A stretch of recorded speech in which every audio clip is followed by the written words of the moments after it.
ஹல்லேலூயா.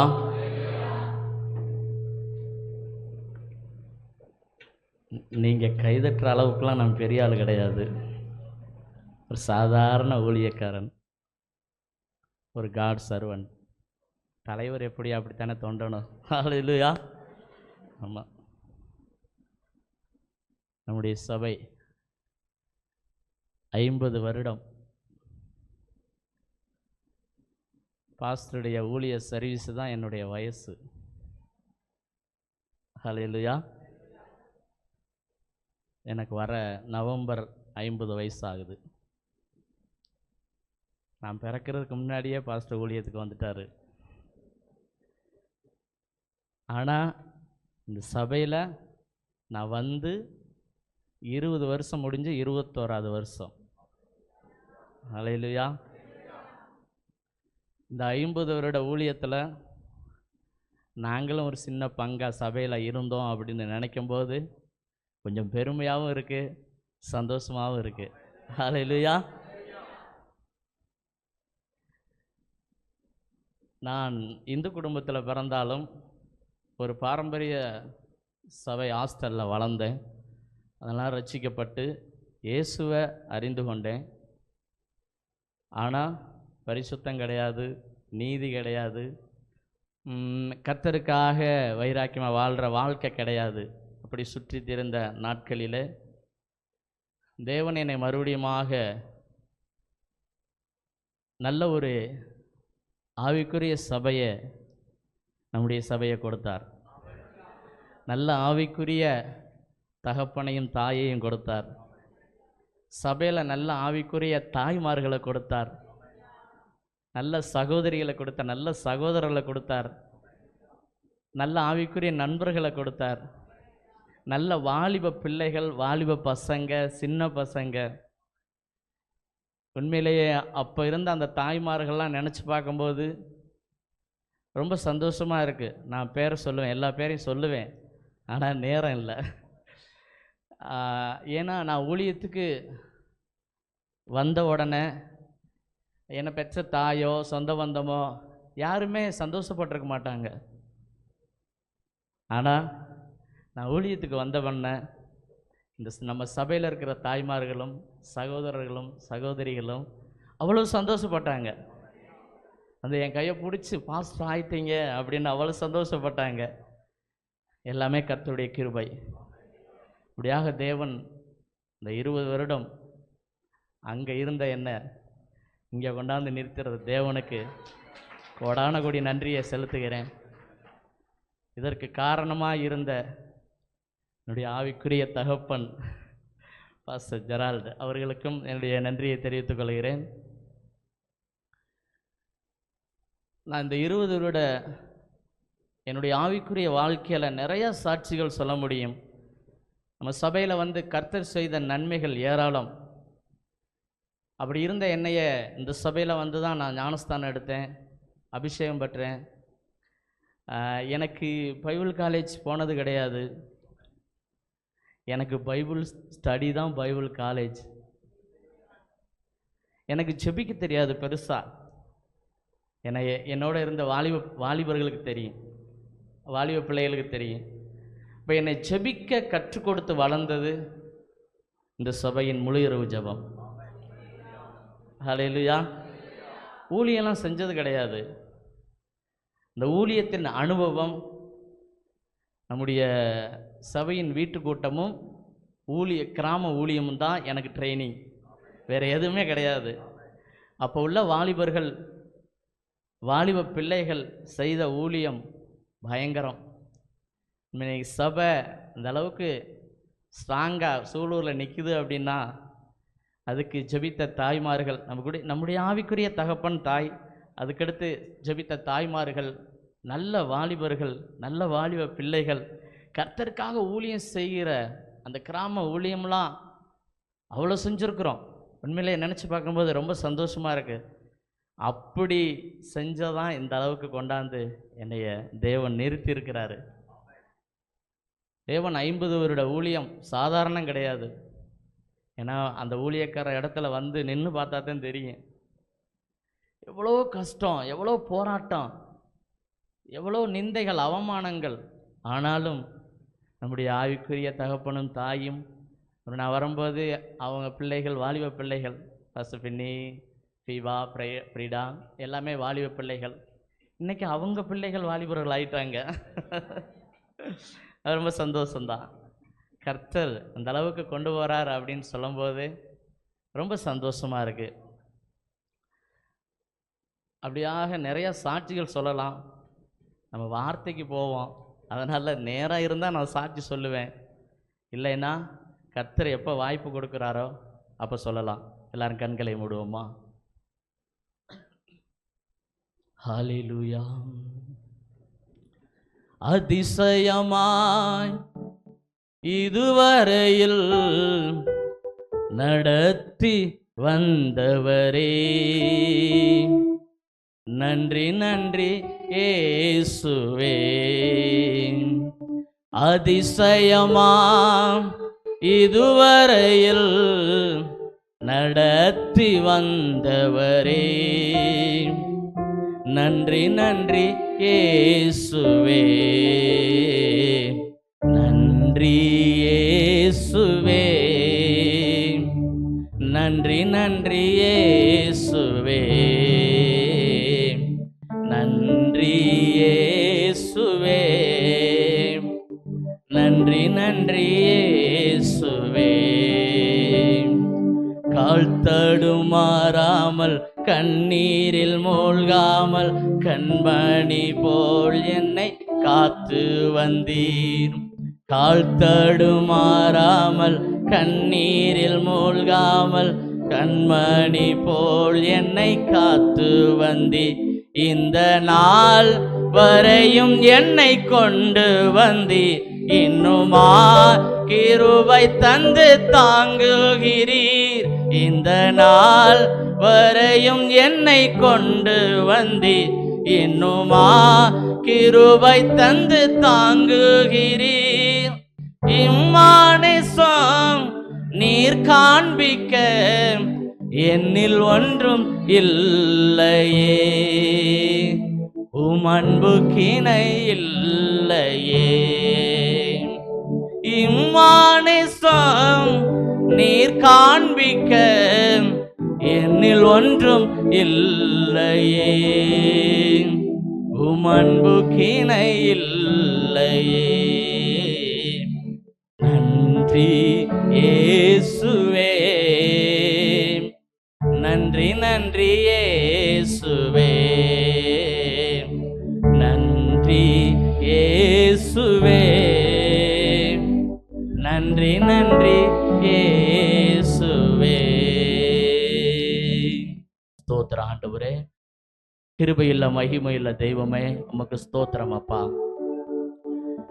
கடந்த 50 வருடங்கள் எங்களுடைய சபையை, ஊழியத்தை, ஊழியக்கார குடும்பத்தை, சபையை இம்மட்டும் அற்புதமாய் நேசித்து அதிசயமாக நீர் நடத்தி வந்த பாதைகளை நினைத்து பார்க்கிறோம் ஆண்டவரே. உமக்கு கோடான கோடி நன்றிகளை செலுத்துகிறோம் அப்பா. இன்னும் பல 100 ஆண்டுகள் நீர் இந்த ஊழியத்தை நீர் ஆசீர்வதிப்பதற்காக நன்றி. நன்றி ராஜா, நன்றி கர்த்தாவே. இப்பொழுது ஆண்டவரே உம்முடைய வார்த்தைக்காக வருகிறோம். கர்த்தர் பேசுவீராக ராஜா. அடியனை மறைத்து நீர் பேசுங்க. உடைய நாமத்தை மையப்படுத்துங்கப்பா. துதி கனமையும் உமக்கே செலுத்துகிறோம். இயேசுவின் நாமத்தில் ஜெபங்கேலும் எங்கள் ஜீவனுள்ள நல்ல பிதாவே, ஆமென். ஹல்லேலூயா, ஹல்லேலூயா. உங்களெல்லாம் பார்ப்பது ரொம்ப சந்தோஷம். வந்து கர்த்தருடைய வார்த்தை கொடுப்பது ரொம்ப ரொம்ப சந்தோஷம். எல்லாமே அவருடைய கிருபை, அவருடைய இரக்கம், அவருடைய அன்பு, அவருடைய நேசம், அவருடைய பாசம், அவருடைய தயவு, அவருடைய இரக்கம். ஹல்லேலூயா. நம்ம ஒன்றுமே கிடையாது, எல்லாமே அவர் தான். ஹல்லேலூயா. எல்லா துதி கனம் மகிமை எல்லாமே அப்பா இயேசுவுக்கு மாத்திரமே. ஹல்லேலூயா. வாசிக்கலாம். என்னாகமத்தின் புஸ்தகம் 12வது அதிகாரம், அதிலே 7வது வசனம். என் தாசனாகிய மோசேயோ அப்படிப்பட்டவன் அல்ல. என் வீட்டில் எங்கும் அவன் உண்மையுள்ளவன். ஹல்லேலூயா. இன்றைக்கு தலைப்பே அதுதான். என் வீட்டில் எங்கும் உண்மையுள்ளவன். அல்லேலூயா. அந்த சர்டிபிகேட்டை, அந்த சாட்சியை நம்ம பெறணும். அல்லேலூயா. ஆமா, நம்ம பெறணும். ஆண்டவர் மோசையை சொன்னார் சாட்சி. அதுக்கு முன்பாக மோசையை குறை சொன்னாங்க. அப்படி அண்ணனும் சகோதரியும் குறை சொன்னாங்க. அப்படி இருந்தோம், அல்லேலூயா, அப்படி இருந்தோம். கர்த்தர் சொல்கிறார், என் தாசனாகிய மோசே அப்படிப்பட்டவன் அல்ல. நீங்க பேசுறது மாதிரி அல்ல, நீங்க நினைக்கிறது மாதிரி அல்ல. என் வீட்டில் எங்கும் உண்மையுள்ளவன். அல்லேலூயா. என் வீட்டில் எங்கும் உண்மையுள்ளவன். எனக்கு ஆச்சரியமா இருக்கும், இந்த மோசையை குறித்து எப்படி இப்படி உண்மையுள்ளவனா ஆண்டவர் சொன்னாரு அப்படின்ட்டு. இன்னொன்னு, தாவீதை குறித்து எப்படி என் இருதயத்துக்கு ஏற்றவன் அப்படின்ட்டு எனக்கு ஆச்சரியமா இருக்கும். அதான் ஆண்டவர் நம்மால் தெரிந்து கொள்ளப்பட்டவர்கள மேல ரொம்ப அன்பா இருக்கிறாராம். அல்லேலூயா. ரொம்ப அன்பா இருக்கிறாராம். அதனாலதான் நம்மளும் சர்ச்சுக்கு வாரதை பார்த்து நம்ம சொந்த பந்தங்க, நம்ம பக்கத்துல உள்ளவங்கெல்லாம், இவங்கெல்லாம் சர்ச்சுக்கு போறாங்க அப்படின்னு நினைக்கிறாங்கல்ல, ஆச்சரியப்படுறாங்கல்ல. அதுக்கு காரணம் நம்முடைய ஆண்டவரா இயேசு கிறிஸ்து சிந்திய அந்த ரத்தம். என் மகனுக்காக, என் மகளுக்காக, என் பிள்ளைகளுக்காக நான் ஜீவனை விட்டேனே, மரித்தேனே, உயிரோட எழுந்திருக்கனே, எழுந்து என் பிதாவின் வீட்டுல இருக்கிறேன், மறுபடியும் வரப்போறேன், மறுபடியும் என் பிள்ளைகளை கூட்டிட்டு போகணும். அதுக்கு இந்த வீட்டுல என் பிள்ளை உண்மையாக இருக்கணும் அப்படின்னு கர்த்தர் விரும்புகிறார். அல்லேலூயா. கர்த்தருடைய வீட்டுல நாம உண்மையா இருக்கணும் அப்படின்னு நினைக்கிறதுனாலதான், நம்ம மேல இரக்கம் வச்சதுனாலதான், நம்ம மேல அன்பு வச்சதுனாலதான், எத்தனை நேரம் நம்ம தடுமாறினாலும், எத்தனை நம்ம நேரம் ஆண்டவரை மறந்தாலும், ஜெபிக்க மறந்தாலும், வேத வாசிக்க மறந்தாலும், மறுபடியும் அவருடைய அன்பு, அவருடைய இரக்கம் நமக்கு வருகிறது. அது எதற்காக அப்படின்னா, அவர் நம்ம மேல வச்ச அந்த அன்பு, அந்த இரக்கம், அந்த பாசம் எப்படியாவது என் பிள்ளைய என் வீட்டுல உண்மையுள்ளவனா மாத்தணும் அப்படின்னு இருக்காங்க. அல்லேலூயா. என் பிள்ளைய உண்மையுள்ளவனா மாத்தணும். அதற்காகத்தான் எவ்வளவோ கிருபைகளை நம்ம மேல தேவன் கொடுத்து இந்த நாள் வரைக்கும் நம்மளை தேவன் நடத்தி வருகிறார். அல்லேலூயா. இல்லைன்னா நம்ம சபையில இருக்க முடியாது. அல்லேலூயா. அவருடைய அன்பு இல்லைன்னா நம்முடைய சபையில இருக்க முடியாது. அவருடைய கிருபை இல்லைன்னா நம்ம சபையில நிக்க முடியாது. அப்ப தேவன் நம்ம மேல வச்ச அன்பு. அதனால இந்த வீட்டுல உண்மையா இருந்தா தான் பிதாவுடைய வீட்டுக்கு போக முடியும். அல்லேலூயா. ஆமா, இந்த வீட்டுல நீங்க உண்மையா இருக்கணும். இங்க உண்மை இல்லாம அங்க போக முடியாது. பிதாவின் வீட்டுக்கு போகணும் அப்படின்னா நீங்க சபையில உண்மையா இருக்கணும். கர்த்தருக்காக உங்க வீட்லயும் உண்மையா இருக்கணும், ஏசப்பா வீட்லயும் உண்மையா இருக்கு, ஜெப வீட்லயும் உண்மையா இருக்கணும். அல்லேலூயா. ஆமா, நம்ம இங்க மட்டும் உண்மையா இருந்து பார்த்தாது, நம்ம இருக்கிற வீட்லயும் உண்மையா இருக்கணும். நம்ம மனைவிக்கு, நம்ம பிள்ளைகளுக்கு, நம்ம பக்கத்து வீட்டுக்கு ஒரு சாட்சி, ஒரு உண்மை, ஒரு வெளிப்படையான வாழ்க்கை வாழணும். அப்படி உண்மையாய் வாழ்ந்தால் மாத்திரம்தான் இயேசு கிறிஸ்து மறுபடியும் வரும்போது பிதாவுடைய வீட்டுக்கு நம்மளை கூட்டிட்டு போவார். அல்லேலூயா. அப்படி ஆச்சரியமாக தேவன் நம்மளை நடத்துகிற அந்த பாதையை நினைத்து பார்க்கும்போது எவ்வளவு நல்ல ஆண்டவர். அல்லேலூயா. எவ்வளவு நல்ல ஆண்டவர். அப்ப இப்படிப்பட்ட இந்த மோசேயை தேவன் எப்படி என் வீட்டில் எங்கு உண்மையுள்ளவன் என்று சொன்னார்னா, அவர் மோசேயை குறித்த வச்ச அந்த திட்டம், அவரை முன்குறித்த விதம், அவரை அழைத்த தேவன், அவரை முன்குறித்து அழைத்து, இந்த மோசே எனக்கு வேணும், என் ஜனத்துக்கு வேணும் அப்படின்னு சொல்லிட்டு முன்குறிச்சு அழைச்சதுனாலதான் தேவன் இந்த அளவுக்கு உண்மையுள்ளவன் என்று சாட்சி கொடுக்கிறார். அல்லேலூயா. அதே போலதான் உங்களையும் என்னையும் தேவன் அழைத்து இருக்கிறார். அல்லேலூயா. மோசேயினுடைய அழைப்பு ரொம்ப அற்புதமான அழைப்பு. வாசிக்கலாமா? யாத்திராகமத்தின் புஸ்தகம் 2ஆம் அதிகாரம் 1-2 வாசிக்கலாம். லேவியின் குடும்பத்தாரில் ஒருவன் லேவியின் குமாரத்திகளில் ஒருத்தியை விவாகம் பண்ணினான். அந்த ஸ்திரீ கர்ப்பவதியாகி ஒரு ஆண் பிள்ளையை பெற்று அது அழகுள்ளது என்று கண்டு அதை 3 மாதம் ஒளித்து வைத்தாள். அல்லேலூயா. அப்ப அந்த நாட்களிலே எகிப்திலே எபிரேயர் பிள்ளைகள் ஆண் பிள்ளைகள் பிறந்த எல்லா குழந்தைகளையும் கொலை செய்ய வேண்டும் என்பது பார்வோனுடைய கட்டளை. கொலை செய்ய வேண்டும், இல்லாட்டா அது நைல் நதியில தூக்கி போடணும். எப்படியோ ஆண் பிள்ளைகளை வளர விடக்கூடாது, பிழைக்க வைக்க கூடாது. அப்படின்ற ஒரு சட்டம் எகிப்தில் இருந்தது. ஆனா யாரு நம்மளை அழிக்க நினைக்கிறாங்களோ, அல்லேலூயா, யாரு நம்மளை இல்லாம ஆக்கணும்னு நினைக்கிறாங்களோ, ஆண்டவருடைய முன்குறித்தல் இருந்தா, ஆண்டவருடைய தரிசனம் நம்ம மேல இருந்தா, யாரு கொல்லணும்னு நினைக்கிறாங்க அதே வீட்டுல வச்சு தேவன் வளர்ப்பார். அல்லேலூயா.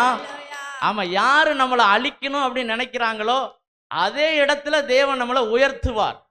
அப்ப எல்லா குழந்தைகளும் அழிந்து கொண்டு இருக்கிறது, ஆண் பிள்ளைகள் எல்லாம் அழிந்து கொண்டு இருக்கிறது. ஆனா தேவன் மோசையை முன்குறித்தார். அல்லேலூயா. கர்த்தர் மோசையை முன்குறித்து, இந்த குழந்தை சாகக்கூடாது, இந்த குழந்தை எனக்கு வேணும் அப்படின்னு முன்குறித்தார். அல்லேலூயா. தேவன் மோசையை முன்குறித்தது போல நம்ம ஒவ்வொருவரையும் தேவன் முன்குறித்திருக்கிறார்.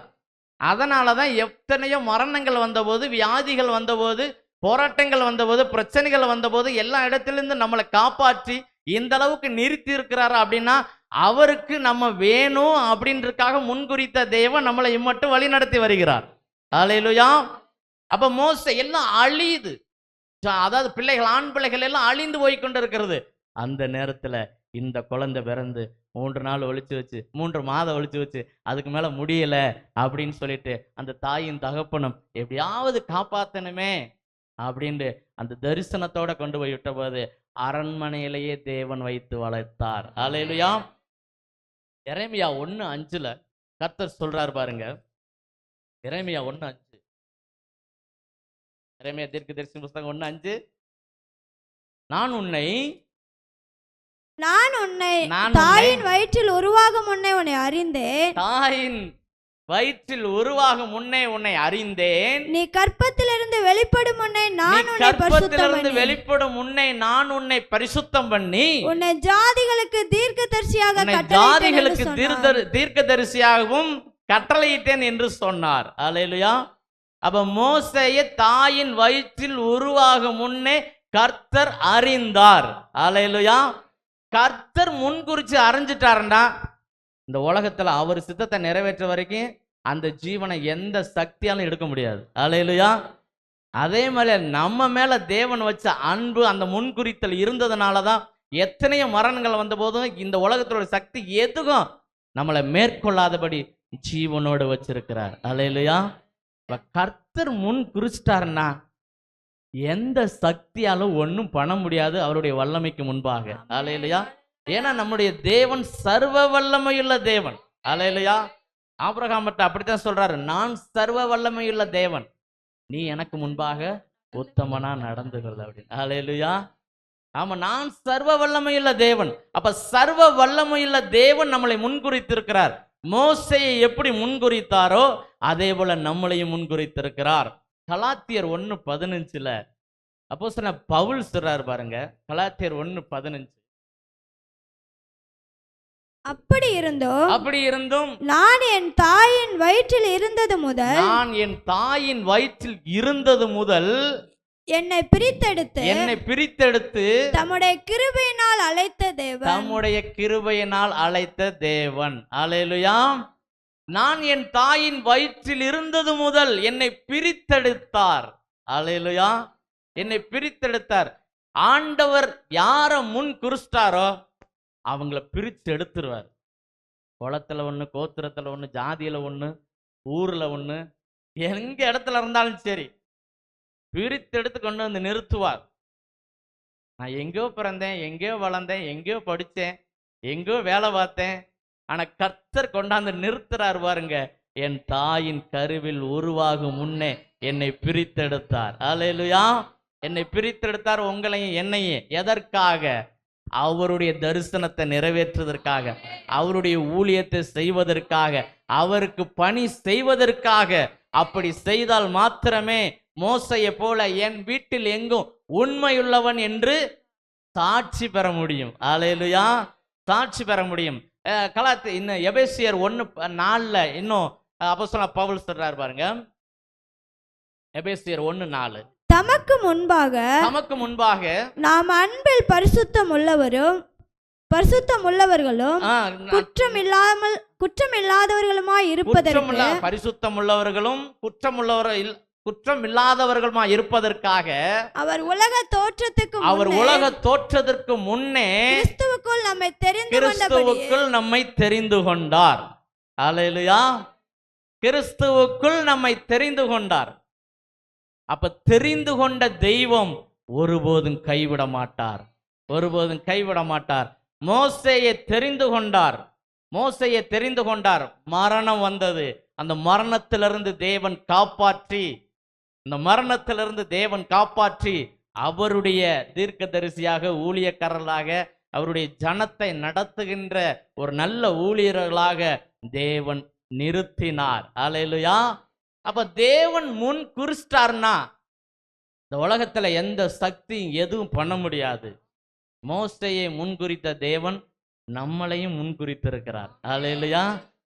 அப்ப நம்ம இன்னைக்கு எந்த ஸ்டேஜ்ல இருக்கோம் அப்படின்னு நீங்களே புரிஞ்சுக்குங்க. அல்லேலூயா. தேவன் நம்மளை முன் குறிச்சார்ல, முன் குறிக்காட்டா இங்க வந்து உட்கார முடியாது. அல்லேலூயா. ஆமா, முன் குறிக்காட்டா இங்க வந்து சபையில வந்து இருக்க முடியாது. அப்ப தேவன் நம்மளை முன் குறிச்சார்ல. அல்லேலூயா. முன் குறித்த தேவன் மோசேக்கு அடுத்த ஸ்டேஜ் கொண்டு வரார் பாருங்க. யாத்திராகமத்தின் புஸ்தகம் 3ஆம் அதிகாரம் 10வது வசனத்தை வாசிக்கலாம். நீ இஸ்ரவேல் புத்திரராகிய என் ஜனத்தை எகிப்திலிருந்து அழைத்து வரும்படி உன்னை பார்வோனிடத்துக்கு அனுப்புவேன் வா என்றார். பார்வோனிடத்துக்கு அனுப்புவேன் வா என்று அழைக்கிறார். அல்லேலூயா. முன்குறித்த தேவன் இரண்டாவதாக நம்மளை அழைக்கிற தேவன். அல்லேலூயா. நம்மளை முன் குறித்தார், இரண்டாவதாக நம்மளை அழைக்கிறார். யாரையுமே அழைக்காம கிடையாதுங்க, எல்லாருமே தேவன் அழைக்கிறார். என் மகனே, என் மகளே, வா, என்னுடைய சத்தியத்துக்குள்ள வா, என்னுடைய நீதிக்குள்ள வா, என்னுடைய உண்மைக்குள்ள வா, என்னுடைய பரிசுத்தத்துக்குள்ள வா, என்னுடைய சபைக்குள்ள வா, என்னுடைய ஊழியத்துக்குள்ள வா, என்னுடைய பணிக்குள்ள வா அப்படின்னு ஆண்டவர் நம்மளை அழைக்கிறார். அப்படித்தான் மோசேயும் அழைத்தார். அந்த 7வது வசனத்திலிருந்து வாசித்தோம்னா இன்னும் கொஞ்சம் நல்லா தெரியும். அதுல 7வது வசனத்திலிருந்து வாசிக்கலாம். அப்பொழுது கர்த்தர், எகிப்தில் இருக்கிற என் ஜனத்தின் உபத்திரவத்தை நான் பார்த்து ஆலோட்டிகளின் நிமித்தம் அவர்கள் இடுகிற கூக்குரலை கேட்டேன். அவர்கள் படுகிற வேதனைகளையும் அறிந்திருக்கிறேன். அவர்களை எகிப்தியரின் கைக்கு விடுதலையாக்கவும் அவர்களை அந்த தேசத்திலிருந்து நீக்கி கானானியரும், ஏத்தியரும், எமோரியரும், பெரிசியரும், ஏவியரும், எபூசியரும் இருக்கிற இடமாகிய பாலும் தேனும் ஓடுகிற நலமும் விசாலமுமான தேசத்தில் கொண்டு போய் சேர்க்கவும் இறங்கினேன். இப்பொழுதும் இஸ்ரவேல் புத்திரரின் கூக்குரல் என் சன்னதியில் வந்து எட்டினது. எகிப்தியர் அவர்களை ஒடுக்குதலையும் கண்டேன். நீ இஸ்ரவேல் புத்திரராகிய என் ஜனத்தை எகிப்திலிருந்து அழைத்து வரும்படி உன்னை பார்வோன் இடத்துக்கு அனுப்புவேன் வா என்றார். அப்பொழுது மோசே தேவனை நோக்கி, பார்வோனிடத்துக்கு போகவும் இஸ்ரவேல் புத்திரரை எகிப்திலிருந்து அழைத்து வரவும் நான் எம்மாத்திரம் என்றான். அதற்கு அவர், நான் உன்னோட இருப்பேன். நீ ஜனத்தை எகிப்திலிருந்து அழைத்து வந்த பின் நீங்கள் இந்த மலையில் தேவனுக்கு ஆராதனை செய்வீர்கள். நான் உன்னை அனுப்பினேன் என்பதற்கு இதுவே அடையாளம் என்றார். அல்லேலூயா. அழிந்து போகின்ற ஜனங்கள், நெருக்கப்படுகிற ஜனங்கள், கஷ்டப்படுகிற ஜனங்களுக்கு மீட்டெடுப்பதற்காக மோசேயை தேவன் அழைக்கிறார். அல்லேலூயா. மோசேயை தேவன் அழைக்கிறார். அவரை அழைச்ச உடனே நிறைய காரணம் சொல்றாரு. ஐயோ, நான் அப்படி ஆண்டவர், இப்படியான, என்னால ஒன்றும் முடியாது, நான் மறுபடியும் அங்க போறதா, என்னை மறுபடியும் பிடிச்சா கொண்டு ஓட்டுருவாங்களே அப்படின்னு சொல்லிட்டு பல காரணங்கள். தேவன் நம்மளை அழைக்கும் போது நம்மளும் காரணம் சொல்றோமா? அல்லேலூயா. நம்மளும் காரணம் சொல்றோமா? பாஸ்டர் நம்மளை அழைக்கும் போது நம்மளும் காரணம் சொல்றோமா? சபைக்கு, சபை வேலைக்கு, ஊழியத்துக்கு, ஜபத்திற்கு, முழு இரவு ஜபத்துக்கு, பைபிள் ஸ்டடிக்கு அழைக்கும் போது நம்ம எவ்வளவு காரணம் சொல்றோம்? அல்லேலூயா. எவ்வளவு காரணம் சொல்றோம்? அதே போலதான் மோசையும் சொன்னாரு. அல்லேலூயா. அதே போலதான் மோசையும் சொன்னாரு. ஆனாலும் ஆண்டவர் விடல. அல்லேலூயா. ஆண்டவர் விடல. நீ தான் எனக்கு வேணும், நான் உன்னை முன் குறிச்சிட்டேன். அல்லேலூயா. உன்னைத்தான் நான் அழைக்கிறேன், நீ எனக்கு வேணும் அப்படின்னு சொல்லிட்டு ஆண்டவர், அதுலயும் அந்த 14வது வசனத்தை வாசிக்கலாம். அதற்கு தேவன் இருக்கிறவராகவே இருக்கிறேன் என்று மோசேயுடனே சொல்லி, இருக்கிறேன் என்பவர் என்னை உங்களிடத்துக்கு அனுப்பினார் என்று இஸ்ரவேல் புத்திரரோட சொல்வாயாக என்றார். அல்லேலூயா. நான் போனா ஏத்துக்கிற மாட்டாங்க, நான் போனா ஏத்துக்கிற மாட்டாங்க, நான் போனா நான் என்ன சொன்னாலும் நம்ப மாட்டாங்க. நான் இருக்கிறேன் என்று சொல்லி இருக்கிறவர் சொன்னார் என்று நீ போ அப்படின்னு. அல்லேலூயா. அப்படி வாழ்ந்து கொண்டு இருக்கிற தேவனுக்கு, அழைக்கிற தேவனுக்கு நம்ம உண்மையா வந்தோம் அப்படின்னா கர்த்தர் கண்டிப்பா நம்மளை எடுத்து மோசே போல பயன்படுத்துவார். அல்லேலூயா. அதுல எந்த ஒரு சந்தேகமும் கிடையாது, எந்த ஒரு சந்தேகம் கிடையாது. அழைக்கிற தேவனுக்கு நம்ம உண்மையா ஓடிடணும், உண்மையா ஓடிடணும். அல்லேலூயா. அழைச்சிட்டா ஓடிடணும், அழைக்கலன்னா நம்ம பாஸ்டருடைய பழக்கம் அதுதான். அல்லேலூயா. நான் நிறைய பார்த்துருக்கிறேன். ஆமா, பாஸ்டருடைய பிள்ளைகளை விட எங்களை நிறைய அழைச்சு ஊழியத்துல பயன்படுத்தி இருக்கிறார். அல்லேலூயா. ஆமா, அவங்க பிள்ளைகளை விட எங்களை நிறைய அழைச்சு ஊழியத்துல பயன்படுத்தி இருக்கிறார். இப்போ அழைக்கும் போதெல்லாம் ஓடிடுவோம். அப்பெல்லாம் நான் 12 மணி நேரம் வேலை பார்த்துக்கிட்டு இருந்தேன். 12 மணி நேரம் வேலை, ஆனாலும் எப்போ அழைச்சாலும் ஓடிடும். எனக்கு நினைவு தெரிஞ்சதுக்கு வந்ததுலேருந்து இந்த 20 வருஷத்துக்கு மேலே ஆயிடுச்சு. ஒரே ஒரு ஆராதனை மிஸ் பண்ணியிருப்பேன்னு நினைக்கிறேன். அது ஆரம்ப காலத்தில் ஒரே ஒரு ஆராதனை மிஸ் பண்ணியிருப்பேன். அதுக்கடுத்து பைபிள் ஸ்டடி, ஆல் நைட் ப்ரேயர்லாம் ஒரு சில இது தான். ஆமாம், அதே மாதிரி வீட்டு கூட்டங்கள், ஊழி, இதெல்லாம் ஒரு சில இது தான். அப்போ ஏன்னா முடிஞ்ச அளவுக்கு ஓடியாந்து ஏதாச்சும் ஒன்று செய்யணும் அப்படின்னு சொல்லிட்டு, ஏன்னா நம்மளை வளர்த்து விடுறவருக்கு நம்ம ஏதாச்சும் சொல்லணும். ஏன்னா யாருமே, நானும் இப்போ ஊழியத்துக்கு வந்து நிறையா ஊழியக்காரர்களை பார்த்துட்டேன். அல்லேலூயா. நான் வெளியில போய் அதான் சொல்லுவேன், நான் இந்த சபைக்கு வந்தது பெரிய ஒரு அற்புதம், ஒரு அதிசயம். சபைக்கு வந்தது பெரிய அற்புதம். ஏன்னா நான் இங்க வந்து ஒரு ஆவிக்குரிய சபைக்கு போகணும் அப்படின்னு நினைச்சுக்கிட்டு இருக்கும்போது நான் வேற சபைக்கு போகணும் அப்படின்னு நினைச்சேன். இங்க வந்து எந்த பெந்தேகோஸ்து சபைக்கும் போகல, நான் பெந்தேகோஸ்து சபைக்கு தான் போகணும் அப்படின்னு முடிவுல இருந்தேன். ஏன்னா ஒரு பாரம்பரிய சபையில நான் வளர்ந்ததுனால, போனா பெந்தேகோஸ்து சபை, இல்லாட்டா போகக்கூடாது அந்த சபைக்கு அப்படின்னு சொல்லிட்டு முடிவெடுத்து இருக்கும்போது நான் வேற சபைக்கு தான். ஆனா தேவன் என்னை இங்க கொண்டு வந்தார். அல்லேலூயா. நான் நிறைய இடத்துல சொல்லுவேன், நல்ல வேலை நான் கவர்மெண்ட் எங்களுடைய பாஸ்ட் கரத்துல போகல அப்படின்னா இன்னைக்கு ஒரு ஊழியக்காரனா என்னால நின்றுக்க முடியாது. அல்லேலூயா. அதே மாதிரி தேவன் எந்த நோக்கத்துக்கு என்னை அந்த சபைக்கு கொண்டு போனார்ன்னு இப்பதான் எனக்கு புரிகிறது அப்படின்னு. அல்லேலூயா. அப்ப தேவன் அவ்வளவாய் நம்மளை அழைத்து நம்மளை வளர்த்து விட்ட தேவன், அதுக்கடுத்து நம்ம ஊழியக்காரர். அல்லேலூயா. அந்த அளவுக்கு தேவன் நம்மளோடு அன்பா ஐக்கியமா இருந்தார். யாத்திராகமம் 33வது அதிகாரம் 17வது வசனத்தை வாசிக்கலாம். யாத்திராகமத்தின் புத்தகம் 33:17. அப்பொழுது கர்த்தர் மோசேயை நோக்கி, நீ சொன்ன இந்த வார்த்தையின்படியே செய்வேன். என் கண்களில் உனக்கு கிருபை கிடைத்தது, உன்னை பெயர் சொல்லி அழைத்து அறிந்திருக்கிறேன் என்றார். ஆமா, அல்லேலூயா. உன்னை பெயர் சொல்லி அழைத்து அறிந்திருக்கிறேன். அல்லேலூயா. ஆமா, அவர் ஆண்டவர் மோசே சொல்றாரு, ஆண்டவரே நீங்க உங்க கிருபை, உங்க மகிமை வராட்டா நான் போக மாட்டேன். அல்லேலூயா. அதுல அந்த 14-15 வசனத்தை வாசி. அதற்கு அவர் என் சமூகம் உனக்கு முன்பாக செல்லும், நான் உனக்கு இளைப்பாறுதல் தருவேன் என்றார். அடுத்த வசனம். அப்பொழுது அவன் அவரை நோக்கி, உம்முடைய சமூகம் என்னோட கூட செல்லாமற் போனால் எங்களை இவ்விடத்திலிருந்து கொண்டு போகாதிரும். ஆமா, அல்லேலூயா. அப்ப அழைத்த தேவன் நம்மளோடு வருவார் என்று ஒரு சாட்சி இது. அல்லேலூயா.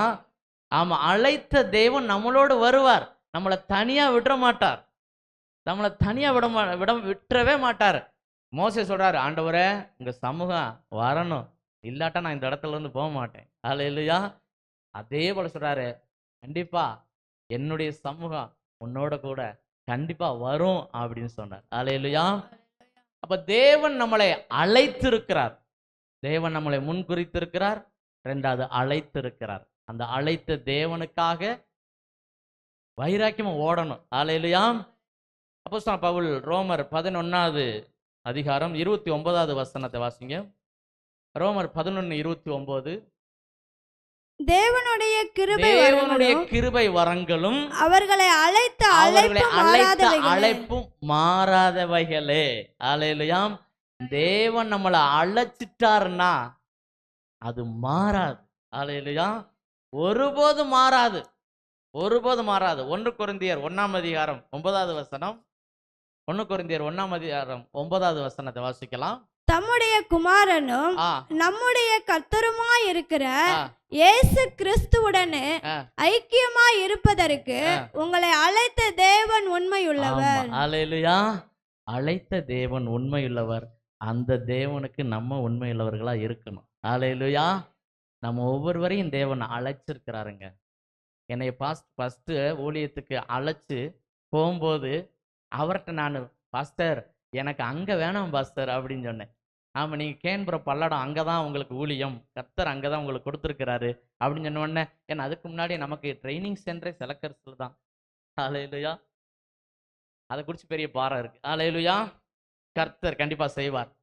ஆமா, ட்ரைனிங். ஏன்னா நான் பாஸ்டர் நான் செலக்கர்ஸ்லையே நடத்திடுறேன் அப்படின்னு. இல்லை, உங்களுக்கு அங்கதான் அப்படின்னு. எனக்கு கொஞ்சம் எப்படி ஒருத்தரும் கிடையாது, யாருமே தெரியாது எனக்கு அந்த பக்கம். ஏச்சும் 20-25 ஆத்மாக்கள் இருக்கிறாங்க. நான் பல்லடம் பகுதியில் அங்க போய் கேன்புரத்துல ஒருத்த கூட இல்லையே, நான் என்ன செய்வது அப்படின்னு சொல்லிட்டு ஆண்டவர்கிட்ட சோம நான் பாஸ்டர்கிட்ட கேட்டேன். இல்ல பாஸ்டர் அப்படி நான் இல்லை அங்கெல்லாம் போக முடியாது பாஸ்டர், நீங்க சொல்லுங்க அப்படின்னு. இல்ல இல்ல, அவர் அதுலயே ஸ்ட்ராங்கா நின்னுட்டாரு. அல்லேலூயா. இல்ல இல்ல, நீங்க அங்கதான் போகணும் அப்படின்னு சொன்னோடனே ஆண்டவர் சமூகத்துல கேட்டேன், ஆண்டவரே என்ன செய்யறது, நான் எப்படி இருந்தேன், எனக்கு ஒண்ணுமே தெரியாது, பெரிய படிப்பு கிடையாது, பைபிள் காலேஜும் போகல, எந்த பெரிய கிறிஸ்தவ பேக்ரவுண்டு அப்படிலாம் கிடையாது. சிறு வயசுல இருந்து ஏதோ உங்களை தெரியும், உங்க வசனம் தெரியும், அவ்வளவுதான். ஆனா அதுபடி கூட நடக்கல. அப்படி இருந்த என்னை நீங்க இப்படி திடீர்னு என்னை அழைச்சி இப்படி அனுப்புனா நாங்க என்ன பண்றது ஆண்டவரே அப்படி சொன்ன. ஆண்டவருக்கு சொன்னாரு, மோசையோட இருந்தது போல உன்னோட இருப்பேன் அப்படின்னு. அல்லேலூயா. யோசுவா 1:5 தான் எனக்கு வாக்குத்தத்தம் ஊழியத்துக்கு போகும்போது. அல்லேலூயா. மோசையோட இருந்தது உன்னோட, அந்த வசனத்தை பெற்றுட்டு வந்து பாஸ்டர் சொன்னேன், போறேன் பாஸ்டர் அப்படின்னு. அல்லேலூயா. ஆமா, அந்த வசனத்தை பெற்றுட்டு வந்து பாஸ்டர் போறேன் பாஸ்டர் அப்படின்ட்டு. அழைத்த தேவன் அவருடைய உண்மையில் அவருடைய கிருபை வரங்க மாறாது. அல்லேலூயா. நடத்துறாரு. ஒன்றும் இல்லாமல் அந்த இடத்துக்கு தேவன் அனுப்புனார். அல்லேலூயா. இந்த சபைக்கு வரும்போது என்னுடைய பெரிய குழந்தை கை குழந்தை. ஆமா, கை குழந்தை. அதோட தான் அந்த சபைக்கு ஃபர்ஸ்ட் நாங்கள் வந்தோம். அப்போ நாங்கள் அதுக்கு அடுத்து சின்ன பிள்ளைய நாங்கள் தனி குடும்பமாக வந்தோம். அதுக்கடுத்து சின்ன பிள்ளை நம்ம சபையில் அப்புறம் தான் வந்து பிறந்தது. அப்போ நாங்கள் தனியாக வந்தோம்.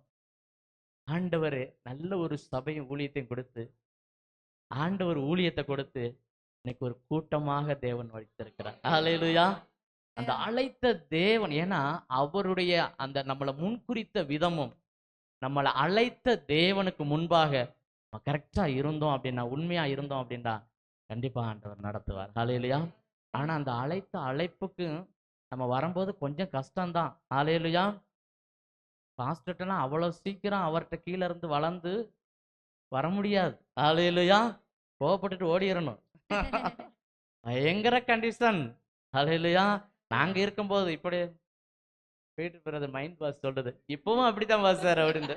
ஒரே தகப்பன் தானே. அல்லேலூயா. இப்போ ஒரே தகப்பன் தானே. ரொம்ப கண்டிஷன், ரொம்ப பயங்கரமா. அவரு அந்த போட்ட கண்டிஷன்ல கொஞ்சம் கீழ்படிச்சதுனால இந்த நிலைமை. அல்லேலூயா. ஆமா, கொஞ்சம் கீழ்படிஞ்சா. ரொம்பலாம் கீழ்படியலைங்க. நம்மளும் மனுஷன் தானே. ஆமா, ரொம்பலாம் கீழ்படியல, கொஞ்சம் கீழ்படிஞ்சான். கொஞ்சம் கீழ்படிஞ்சதுக்கு தேவன் இந்த இடத்துல கொண்டாந்து நிறுத்தி இருக்கிறார். அல்லேலூயா.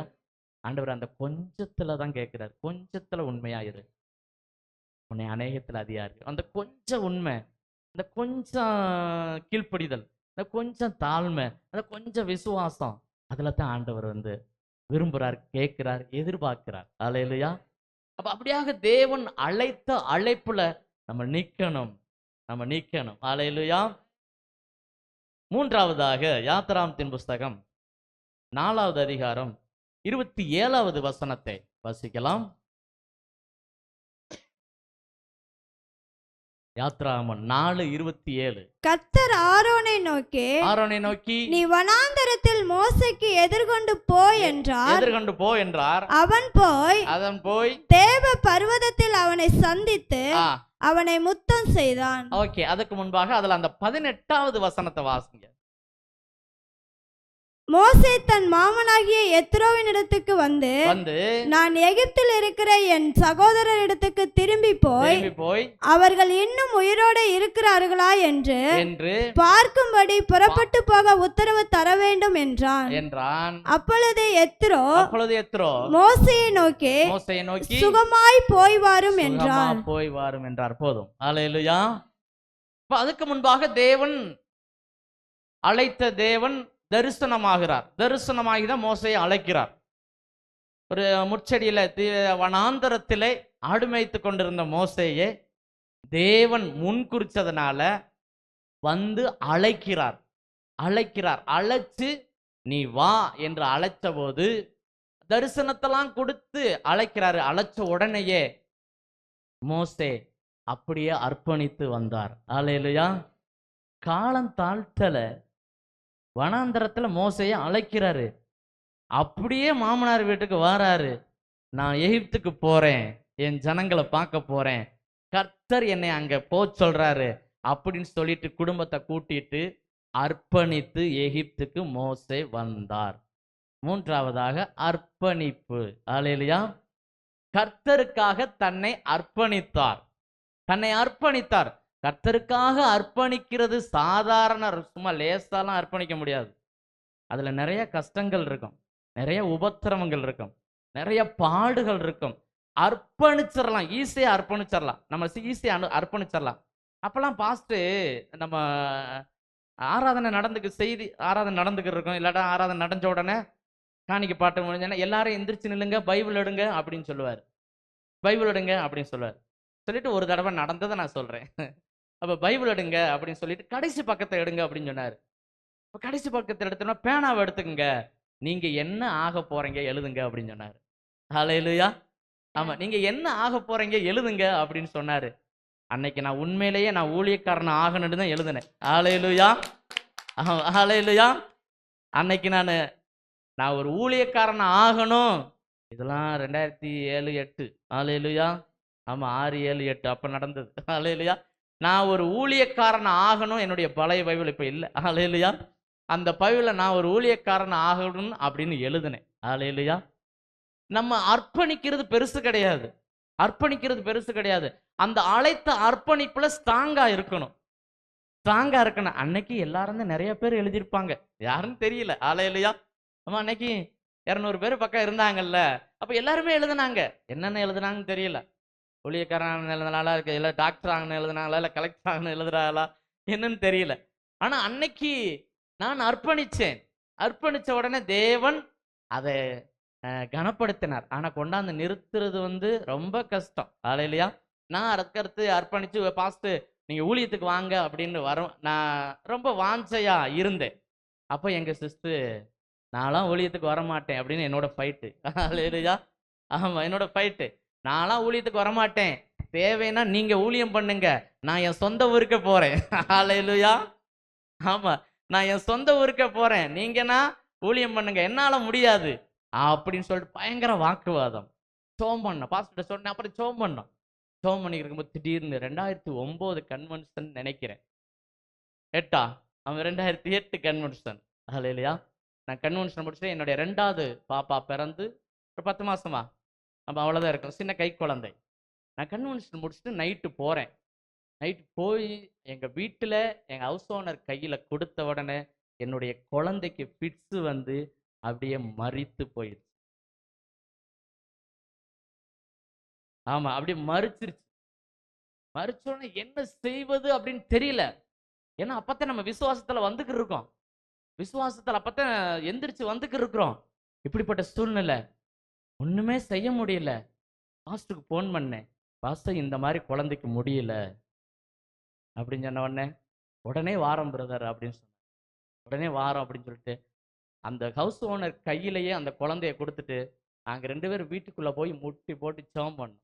ஆண்டவரே, நான் வேற எங்கேயும் ஊர் சுத்திட்டு வரல, நான் வேற எங்கேயும் ஊர் சுத்திட்டோ சினிமா பார்த்துட்டோ நான் வரல. எத்தனையோ சினிமா பார்த்துட்டு அலைஞ்சேன், எத்தனையோ ஊர் சுத்தி திரிஞ்சேன். ஆனா இப்ப நான் உங்க கன்வென்ஷனுக்கு சபைக்கு போயிட்டு வந்தேன். எனக்கு இப்படிப்பட்ட சூழ்நிலை, நீங்க இத காப்பாத்தினாலும் சரி மறிச்சாலும் சரி எதை வேணாலும் செய்யுங்க ஆண்டவரே அப்படின்னு சொல்லிட்டு முட்டி போட்டு ஜெபம் பண்ணேன். ஹவுஸ் ஓனர் திட்டுறாரு என்னைய, ஆஸ்பத்திரிக்கு போவோம் வாங்க, ஆம்புலன்ஸுக்கு கூப்பிடுங்க அப்படின்ட்டு. எங்க பாஸ்டர் வரட்டும், அதுக்கப்புறம் பார்த்துக்கலாம் அப்படின்னு சொல்லி ஹாஸ்பிட்டலுக்கு திட்டுறாங்க என்னைய. குழந்தை மறிச்சு அப்படி எல்லாம் முடிஞ்சு இழுத்துருச்சு, இனி போய் ஏன் இப்படி பண்றீங்க அப்படி திட்டுறாங்க. பாஸ்டர் வரட்டும், முட்டி போட்டு ஜெபம் பண்ணிக்கிறவங்க பாஸ்டங்க ஜெபம் பண்ணிட்டு இப்போ கன்வென்ஷனா நம்ம ஊழியக்காரங்க பூரா இருந்தாங்க, ஒரு கார் நிறைய ஊழியக்காரங்க பூரா வந்துட்டாங்க.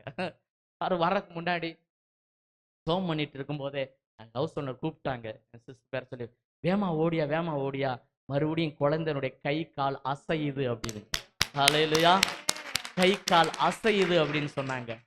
வந்து பார்க்கும்போது எந்த முழி மேல போச்சோ அந்த முழி மறுபடியும் அப்படி கீழே வந்து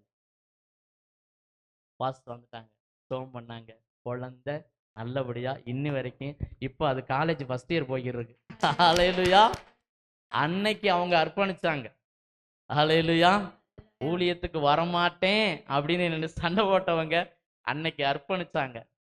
கண்டிப்பா இந்த இந்த இந்த தேவனுக்கு நம்ம ஊழியம் செய்யணும் அப்படின்ட்டு அர்ப்பணிச்சதுனால இன்னைக்கு தேவன், இன்னைக்கு அவங்க அர்ப்பணிச்சிட்டாங்களா, எனக்கு பின்னாடி வந்தாங்க. இப்ப ஜெபிக்கிறதுலையும் வேத வாசிப்புல நம்மளை ஓவர்டேக் பண்ணிட்டாங்க. அவன் நம்மளை ஓவர்டேக் பண்ணி போய்கிட்டு இருக்கிறாங்க. பரவாயில்ல, எல்லாம் கர்த்தரோடு நாம மகிமைப்படட்டும். ஹல்லேலூயா. அப்ப உண்மையிலேயே அந்த தைரியம் அந்த விசுவாசம் எல்லாம் எப்படி எனக்கு வந்ததுன்னு இப்ப நினைச்சு பாக்குறேன் நான். ஹல்லேலூயா. இப்ப நான் எப்படி ஆண்டவரே, அப்பெல்லாம் அவ்வளவு இதா இருந்து முடிஞ்சு நம்ம பாஸ்டருக்கு ஊழிக்கார் வரணும் அப்படின்னு சொல்லிட்டு அந்த எண்ணம். ஹல்லேலூயா.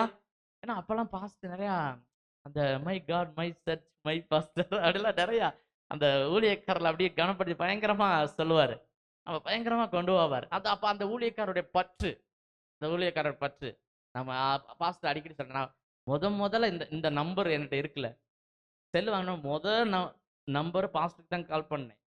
ஆமா, பாஸ்டருக்கு தான் கால் பண்ணேன். கால் பண்ணிட்டு சொன்னேன், பாஸ்டர் நான் செல்லு வாங்கிட்டேன் என்னுடைய நம்பர் அப்படின்ட்டு. இன்னி வரைக்கும் அதுதான் இருக்கு, வேற நம்பரே கிடையாது. அதுக்கு முன்னாடி பாஸ்டருக்கு எந்த நம்பர் இருக்கு அதே நம்பர் தான் இன்னி வரைக்கும் இருக்கு. ஹல்லேலூயா, அதே நம்பர் தான் இருக்கு. அப்ப தேவன் நம்மளை அழைத்த அழைப்புக்கு ஒரு அர்ப்பணிப்புக்குள்ள வரும்போது பல பாடுகள் வரும், பல கஷ்டங்கள் வரும், பல இழப்புகள் வரும். ஆனா நிக்கணும். ஹல்லேலூயா. மோசேக்கு எவ்வளவு பாடுகள், எவ்வளவு கஷ்டங்கள். என்னுடைய ஐயோ நல்லா தானே இருந்தோம், இவ்வளவு நல்ல ஆடு மாடுகளை மேய்ச்சு மாமனார் வீட்டுல நல்லா இருக்கிறோம் அப்படின்னு சொல்லும்போது திடீர்னு வா நான் மறுபடியும் உன்னை கூட்டிட்டு போறேன் அப்படின்னு சொல்லும்போது தன்னுடைய குடும்பத்தையும் பிள்ளைகளையும் கூட்டிட்டு மறுபடியும் ஒரு தனிமையான எல்லாத்தையும் விட்டுட்டு எகிப்துக்கு வந்தான். ஹல்லேலூயா. இந்த அர்ப்பணிப்பு நமக்குள்ள இருக்கு. அந்த அர்ப்பணித்து வரும்போது பல பாடுகள், பல கஷ்டங்கள். பாஸ்டமாவை அர்ப்பணித்து வந்து எவ்வளவு உபத்திரவம், எவ்வளவு பாடுகள், எவ்வளவு கஷ்டங்கள், எவ்வளவு கண்ணீரின் பாதை. ஆனால் கர்த்தர் நிறுத்திருக்காரு பாருங்க, அந்த அர்ப்பணித்த அழைப்புல நின்றதுனால. ஹல்லேலூயா. விழுந்துட்டோம் அப்படின்னா அவ்வளவுதான். ஹல்லேலூயா. நிறைய பேர் இன்னைக்கு அர்ப்பணிச்சு வந்துடுறாங்க, ஆனா நிக்க முடியல, விழுந்துடுறாங்க. அப்படி நம்மளுடைய அழைப்புல ஒருபோதும் விழுந்துடக்கூடாது. அதற்கு காரணம் கர்த்தரை பார்க்காம மனுஷரை பார்க்கிறது, தேவனை பார்க்காம மனுஷரை பார்க்கிறது. மோசே மாமனாரை பார்க்கல, தேவனை பார்த்தாரு. ஹல்லேலூயா. அதனாலதான் தேவன் பெரிய அற்புதம் அடையாளங்கள் மோசையை கொண்டு செய்தார். பெரிய அற்புதம் அடையாளங்கள் மோசை செய்து சொல்லிட்டு என் வீட்டுல உண்மையுள்ளவன் என்று சாட்சி கொடுக்கிறார் பாருங்க. இதுதான் அழைத்த உடனே அர்ப்பணித்து வருவது. ஹல்லேலூயா. அழைத்த உடனே அர்ப்பணித்து வருவது, அந்த அர்ப்பணிப்பு நமக்குள்ள இருக்க வேண்டும். பிலிப்பியருக்கு எழுதின நிருபம் 3ஆம் அதிகாரம் அதுல 8வது வசனத்தை வாசிக்கலாம். அது மாத்திரமல்ல, என் கர்த்தராகிய கிறிஸ்து இயேசுவை அறிகிற அறிவின் மேன்மைக்காக எல்லாவற்றையும் நஷ்டம் என்று எண்ணிக்கொண்டிருக்கிறேன். ஹல்லேலூயா. கர்த்தர் அழைத்துட்டார்னா அர்ப்பணிச்சு எல்லாத்தையும் நஷ்டம் என்று விட்டுட்டு வந்துடணும். ஹல்லேலூயா. எல்லாம் நஷ்டம் என்று விட்டுட்டு வந்துடணும். வெறும் கையாத்தானே பாஸ்டர் இங்க வந்தாரு. ஹல்லேலூயா. இன்னைக்கு ஆண்டவர் எந்த அளவுக்கு உயர்த்தி வச்சிருக்கிறாரு. வெறும் கையாத்தான் நாங்க போனோம். ஹல்லேலூயா. ஆண்டவர் உயர்த்தி வச்சிருக்கிறாரு. நீங்களும் கர்த்தருக்காக இழந்துட்டு நீங்க அர்ப்பணிச்சு வாங்க, உங்களை கொண்டு தேவன் பெரிய காரியங்களை செய்வார். அல்லேலூயா. அதுல இந்த 11:12 அதே அதிகாரத்துல, அவருக்காக எல்லாவற்றையும் நஷ்டம் என்று விட்டேன், குப்பையுமாக எண்ணுகிறேன். அல்லேலூயா. மோசேயினுடைய வாழ்க்கையும் அப்போஸ்தலன் பவுலுடைய வாழ்க்கையும் கர்த்தருக்காக அர்ப்பணித்து வந்து அவருக்காக நின்று அவருக்காக ஊழியம் செஞ்சு அவருக்காக ஜனங்களுக்காக வாழ்ந்து கர்த்தர் எந்த அளவுக்கு உயர்த்துறதுக்கு காரணம் தங்களை அர்ப்பணித்து வந்ததுனால. அல்லேலூயா. அப்ப அடுத்த வசனம் தான், நான் அடைந்தாயிற்று அல்லது முற்றும் தேறினவனானேன் என்று எண்ணாமல் கிறிஸ்து இயேசுவினால் நான் எதற்காக பிடிக்கப்பட்டேனோ அதை நான் பிடித்துக் கொள்ளும்படி ஆசையாய் தொடருகிறேன். அல்லேலூயா. ஊழியத்துல ஃபர்ஸ்ட் வரும்போது இந்த வசனம் என்னை ரொம்ப உந்தி அப்படி தள்ளும். அல்லேலூயா. ஆமா, எதற்காக நான் பிடிக்கப்பட்டேன். அல்லேலூயா. அந்த அப்போஸ்தலனுடைய அந்த நிருபங்கள் எல்லாம், அந்த நிருபங்களை பிடிச்சா போதும் நின்றுலாம். அல்லேலூயா. வேற கதையோ ஆசீர்வாதத்தையோ பிடிச்சா நிக்க முடியாது. அல்லேலூயா. உலக ஆசீர்வாதத்தையோ உலகத்தையோ பார்த்தோம் அப்படின்னா நிக்க முடியாது. நீங்க கர்த்தருடைய அந்த வசனத்தை பிடிச்சு பாருங்க. அல்லேலூயா. நான் எதற்காக பிடிக்கப்பட்டேனோ அதை பிடித்து கொள்ளும்படி ஆசையாய் தொடர்கிறேன், அதற்காக எல்லாவற்றையும் நஷ்டம் என்றும் குப்பை என்றும் எண்ணுகிறேன். அல்லேலூயா. எங்க ஊர்ல நிறைய எனக்கு காடு வயல் சொத்து எல்லாமே இருக்கு. ஆமா, எல்லாமே இருக்கு. எங்க வீட்டுல சொன்னாங்க, ஏன் அங்க போய் திர்ற, நீ இங்க வந்துரு அப்படின்னு. இல்ல, என்ன நீ இப்படி போய் நகையை கழட்டிட்டு இப்படி போய் இருக்க, அது பயங்கரம் திட்டுவாங்க எங்க வீட்டுல. எங்க அண்ணெல்லாம் பயங்கரம் திட்டி இருக்கிறாங்க நகையை கழட்டினதுக்கு. ஆமா, அந்த சம்பவம் நடந்த உடனே பாஸ்டர் சொல்லிட்டாரு, நகையை கழட்டினாத்தே அப்படின்னு சொன்ன உடனே அந்த இடத்துல சர்ச்சுக்குள்ளேயே கழட்டினாங்க. அவ பாஸ்டர் வச்சு பேசிக்கிட்டு இருக்காரு, நகையை கழட்டினாத்தே நாங்க ஊழியத்துக்கு பிரதிஷ்டை கொடுப்போம் அப்படின்னு சொன்னாரு. அதே இடத்துல கழட்டி கொடுத்தாங்க. பாஸ்டர் கழட்டிட்டேன் அப்படின்னு. அல்லேலூயா. அப்ப அவன் ஊருக்கு போகும்போது பயங்கரம் திட்டுவாங்க. எங்க ஏரியால போனா கழுத்து நிறைய நகை போடுவாங்க, பயங்கரமான நகை ஏரியா. ஆனா இப்படி போனால் பயங்கரம் திட்டுவாங்க. அல்லேலூயா. பயங்கரம் பேசுனாங்க, பயங்கர நிந்தைகள், பயங்கர அவமானங்கள், பயங்கர அவமானங்கள். ஏன் இப்படி இருக்க, நீ ஒன்னும் கேட்க மாட்டியா, என்ன அப்படி இப்படி என்னை திட்டுறாங்க. ஒண்ணு அவ்வளவு கேவலம் நினைச்சாங்க. ஆனா அதே ஊர்ல இன்னைக்கு தேவன் நாங்க போகும்போது எங்களுக்கு அவ்வளவு கனப்படுத்தி எங்களை எந்திரிச்சு நிக்கிறாங்க. அல்லேலூயா. நகை கலட்டுனா எங்க கேவலம் அப்படின்னு நினைச்சாங்களோ அதே இடத்துல நீ நகை போடாம மகிமையா தேவன் வச்சிருக்கிறார். அல்லேலூயா. எந்த நல்ல விஷயத்திலும் நகை போடாத ஒரே ஆள் இவங்க மட்டும்தான் இருக்காங்க எங்க சொந்த பந்தத்துல. அல்லேலூயா. ஆமா, அந்த இடத்துல நிக்கிறது அவ்வளவு பெரிய சாதாரணம் கிடையாது. ஆனா கர்த்தருக்காக அர்ப்பணித்த அந்த அர்ப்பணிப்புல கர்த்தருக்காக நின்றதுனாலதான் தேவன் நடத்துகிறார். அல்லேலூயா. அப்ப கர்த்தருக்காக எல்லாவற்றையும் நஷ்டம் என்று குப்பை என்று எண்ணி கர்த்தருக்காக வாழ்ந்தோம் அப்படின்னா, அர்ப்பணிச்சோம் அப்படின்னா கர்த்தர் நம்மளை இன்னும் மேன்மேலும் உயர்த்துவார். அடுத்தபடியாக யாத்திராம் புஸ்தகம் 14வது அதிகாரம் 13வது வசனத்தை வாசிக்கலாம். 13, 14. யாத்ராமம் 14, 13, 14. அப்பொழுது மோசே ஜனங்களை நோக்கி பயப்படாதிருங்கள், நீங்கள் நின்று கொண்டு இன்றைக்கு கர்த்தர் உங்களுக்கு செய்யும் ரட்சிப்பை பாருங்கள். இன்றைக்கு நீங்கள் காண்கிற எகிப்தியரை இனி என்றைக்கும் காண மாட்டீர்கள். கர்த்தர் உங்களுக்காக யுத்தம் பண்ணுவார், நீங்கள் சும்மா இருப்பீர்கள் என்றார். அல்லேலூயா. அந்த இடத்துல தேவன் மோசேயை ஒரு தலைவனாக மாத்துகிறார். அல்லேலூயா. என்றைக்கு நீங்க அழைத்த தேவனுக்கு அர்ப்பணிச்சு வாரீங்களோ அன்றைக்கு தேவன் ஜனங்களின் மத்தியில உங்களை தலைவனாக மாத்துவார். அல்லேலூயா. இப்ப 4வதாக தேவன் மோசேயை தலைவனாக மாத்துகிறார். தலைவனாக மாத்தி இந்த ஜனங்களை நீ நடத்து, இந்த ஜனங்களுக்கு மத்தியில ஜனங்களுக்கு முன்பாக நீ அற்புதத்தை செய், நான் உன்னோடு கூட இருக்கேன் அப்படி சொல்ற அந்த இடத்துல தேவன் ஒரு தலைவனாக தேவன் மோசேயை நிறுத்தினார். அதுல 16வது வசனம், நீ உன் கோலை ஓங்கி உன் கையை சமுத்திரத்தின் மேல் நீட்டி ஆ, சமுத்திரத்தை பிளந்துவிடு. ம், அப்பொழுது இஸ்ரவேல் புத்திரர் ஆ, சமுத்திரத்தின் நடுவாக ஆ. வெட்டாந்தரையிலே நடந்து போவார்கள். போவார்கள். அல்லேலூயா. ஒரு தலைவனாக மாத்தனா அந்த ஜனங்களை நல்ல பாதையில நடத்துறதுக்கு தேவன் அற்புதத்தை செய்வார். அல்லேலூயா. நீங்க அர்ப்பணிச்சு வந்தீங்க அப்படின்னா தேவன் ஒரு தலைவனாக மாத்துவார். மோசேயை அப்படித்தான் அர்ப்பணிச்சு வந்தாரு. எகிப்துல எவ்வளவோ கஷ்டம், போராட்டம், பயங்கர ஒவ்வொரு நாளும் போராட்டம் தான். ஆனா அந்த போராட்டத்திலையும் தேவனிடத்துல கேட்டு கேட்டு பெற்றுக்கொண்டு தேவன் இஸ்ரவேல் ஜனங்களுக்கு ஒரு தலைவனாக மாத்தி அந்த தலைவனை முன்பாக அனுப்பி, நீ போ, உன் கோலை இந்த செங்கடல்ல அடிச்சாதான் வழி திறக்கும், ஜனங்கள் பின்னாடி இருக்கிற ஜனங்கள் வர முடியும், நீந்தேன் தலைவன், நீ முன்னாடி போ. அல்லேலூயா. அப்படின்னு தேவன் ஒரு தலைவனாக மோசேயை உயர்த்தினார். அல்லேலூயா. ஆனா அந்த தலைவனுக்கு நிறைய குணாதிசயங்கள் இருக்கணும். அல்லேலூயா. ஆமா, நிறைய குணாதிசயங்கள் இருக்கணும்.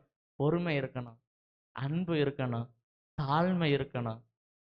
இதெல்லாம் இருந்தாத்தான் ஒரு தலைவனாக இருக்க முடியும். அல்லேலூயா. நான் எங்கேயுமே சாட்சி சொல்றது, எங்களுடைய பாஸ்டர், நான் தாழ்மை அவரிடத்தில் கற்றுக்கொண்டேன் அப்படின்னு சொல்லுவேன். நான் எங்க வேணாலும் சரி, எங்க பாஸ்டர்கிட்ட நான் அவருடைய தாழ்மையை பார்த்து நான் கற்றுக்கொண்டேன். நானும் அப்படி தாழ்மையாக இருக்கணும் அப்படின்னு நினைக்கிறேன். அல்லேலூயா. நான் வந்த புதுசுல நிறைய பாஸ்டரோட ஊழியத்துக்கு கிராம வீடு விசிட்டிங், வீடு சந்திப்புக்கு கூட போயிருக்கேன். நம்ம கரடியாவி சிலக்கரசில் அந்த பக்கம் பாஸ்டர் வந்தாருன்னா அவரோட கூட போயிருக்கிறேன். இப்போ பாஸ்டரோடு ஏர்போர்ட்ஸ்ல பெரிய ஆபீசர், தலைமை சபைக்கு தலைமை போதகர். அல்லேலூயா. ஆனாலும் வந்து இந்த வீட்டுல மண் தரை இருக்கும், அந்த மண் தரையில வந்து கீழே வந்து உட்காருவார். அவங்க ஒரு டம்ளர்ல டீ போட்டு குடிப்பாங்க. அந்த டீயை வாங்கி பார்த்தா குடிக்க முடியாது. ஆனாலும் என்ன செய்யறது, பாஸ்டர் குடிச்சிருவார். அவன் குடிச்சிட்டு அப்ப இப்படிப்பட்ட அந்த தாழ்மையை பார்க்கும்போது, ஏன்னா தலைவனுக்கு இதெல்லாம் இருக்கணும், இந்த குணாதிசயங்கள்லாம் இருக்கணும், இந்த தாழ்மை இருக்கணும், அந்த பொறுமை இருக்கணும், கோபமும் இருக்கணும். அல்லேலூயா. கண்டிஷன் கோபமும் இருக்கணும். கோபம் இல்லாட்டா, நான் கண்டிக்காட்டா யாரையும் நடத்த முடியாது. அப்ப கண்டிப்பும் இருக்கணும். கண்டிப்பு பயங்கரமான கண்டிப்பா தான் இருக்கும். நிறைய டைம் அழுது இருக்கோம் நாங்கெல்லாம். அல்லேலூயா. நாங்க ஊழியத்துக்கு வந்தெல்லாம் நிறைய டைம் அழுது இருக்கிறோம். பாஸ்டர் கண்டிச்சு நிறைய டைம் அழுது இருக்கிறோம். ஆமா, நாங்க அழுதுட்டு பேசாம போவோம், அவ்வளவுதான். பாஸ்டர் என்ன அழுவேன், நான் ஊழியக்காரராகி ஒரு நாள்லாம் 1/2 பாஸ்டர் வீட்டுல அழுதேன். ஆமா, பாஸ்டர் சொன்னார் அது இதுன்னு இப்படி அப்படி அப்படின்னு சொன்னாரு. 1/2 அழுதேன். அழுதுட்டு சரிங்க பாஸ்டர் ஜெபம் பண்ணுங்க, நான் போறேன் அப்படின்னு. ஒரு தடவை வந்து வீட்டுல வந்து அப்படித்தான் அழுதுறான். பாஸ்டர் சாப்பிட்டு போங்க, பாஸ்டர் அம்மா வந்தாங்க, சாப்பிட்டு போங்க, அவங்களுக்கு தோசை சாப்பிட்டு. அப்போ அவங்க ஆரம்ப காலகட்டத்தில் அந்த தாழ்மை பார்த்து நாங்க நினைச்சோம், பாஸ்டர் இப்படிலாம் வந்து இருக்கிறாரு. அப்ப நான் அதுக்கடுத்து நாங்க முடிவு பண்ணோம், பாஸ்டர் வந்தா அவருக்குண்டு ஒரு பிளேட், அவருக்குண்டு ஒரு டம்ளர், அவருக்குன்னு ஒரு சேர், இப்படிலாம் பிளான் பண்ணி அப்படி செலக்ட் பண்ணி அப்புறம் இது பண்ண. ஏன்னா அவர் தாழ்மையா வராரு, ஆனா நம்ம கனப்படுத்தணும்ல. அல்லேலூயா. கனப்படுத்தணும். அப்படி நம்ம ஏன்னா ஒரு ஆவிக்குரிய தகப்பன் எனக்கு ஆண்டவர் அதெல்லாம் சாட்சியா கொடுத்தாரு. ஆவிக்குரிய தகப்பன் எல்லாம் சாட்சியா கொடுத்தாரு. நிறைய சாட்சிகள் இருக்கு, டைம் வேற போய்கிட்டு இருக்கு. அல்லேலூயா. நான் வந்த புதுசுல ஞானஸ்தானம் எடுத்த உடனே ஒரு காரியத்துக்காக என் வீட்டுல போட்டு சோம் பண்றேன். அப்போ சிஸ்டர் ஊருக்கு போயிட்டாங்க, நான் மட்டும் தனியா இருந்தேன். நான் night shift 12 hour night shift போயிட்டு வந்து சோம் பண்றேன். ஆண்டவரே எனக்கு இது வேணும், எனக்கு இதை கொடுங்க அப்படின்னு ஜெபம் பண்றேன். ஒரு மணி நேரம் இருக்கும், நான் முழங்கால் போட்டு ஜெபம் பண்றேன். ஒரு பதிலுமே வரல, ஒருதுமே இல்லை. அதோட நான் ஆண்டவரே உங்களோட சண்டை ஆண்டவரே, நான் பேச மாட்டேன் அப்படின்னு சொல்லிட்டு தூங்கிட்டேன். அல்லேலூயா. படுத்துட்டேன். படுத்த உடனே சாப்பிடவும் இல்லை. ஆண்டவரே அவ்வளவுதான், சாப்பிடாம படுத்துட்டேன். படுத்த உடனே ஒரு கனவு, என் கதவை வந்து தட்டுறாங்க, சத்தம் கேட்குது. திறந்தா பாஸ்டர் நிக்கிறாரு, ஒரு பெரிய கேரியல், பாக்ஸ் கேரியலோட. நான் சொல்ற சொப்பனம். அல்லேலூயா. ஆமா, பெரிய கேரியலோட. நான் இது வரைக்கும் ஷேர் பண்ணது கிடையாது, பாஸ்டர் சொல்லியிருக்கேன் ஆரம்ப காலகட்டத்துல. சரி, அப்போ எந்திரிச்சு, பிரதர் எந்திரிச்சு சாப்பிடுங்க அப்படின்னு சொல்றாரு. எந்திரிச்சு சாப்பிட்டுட்டேன். அதை சாப்பிட்டேன்னா அவர் போயிட்டாரு. அதுக்கடுத்து அந்த 1 மணி நேரத்துக்கு மேல 1.5 மணி நேரம் இருக்கும் நான் முழங்கால நின்றது. கால் பயங்கரம் வலிக்குது. அப்போ 2 கை மட்டும் வந்தது. 2 கை மட்டும் வந்து என் காலை அப்படியே அமுத்தி விட்டது. அப்ப நான் அப்படியே சொப்பனத்துல பார்க்கிறேன், அமுத்தி விட்டது.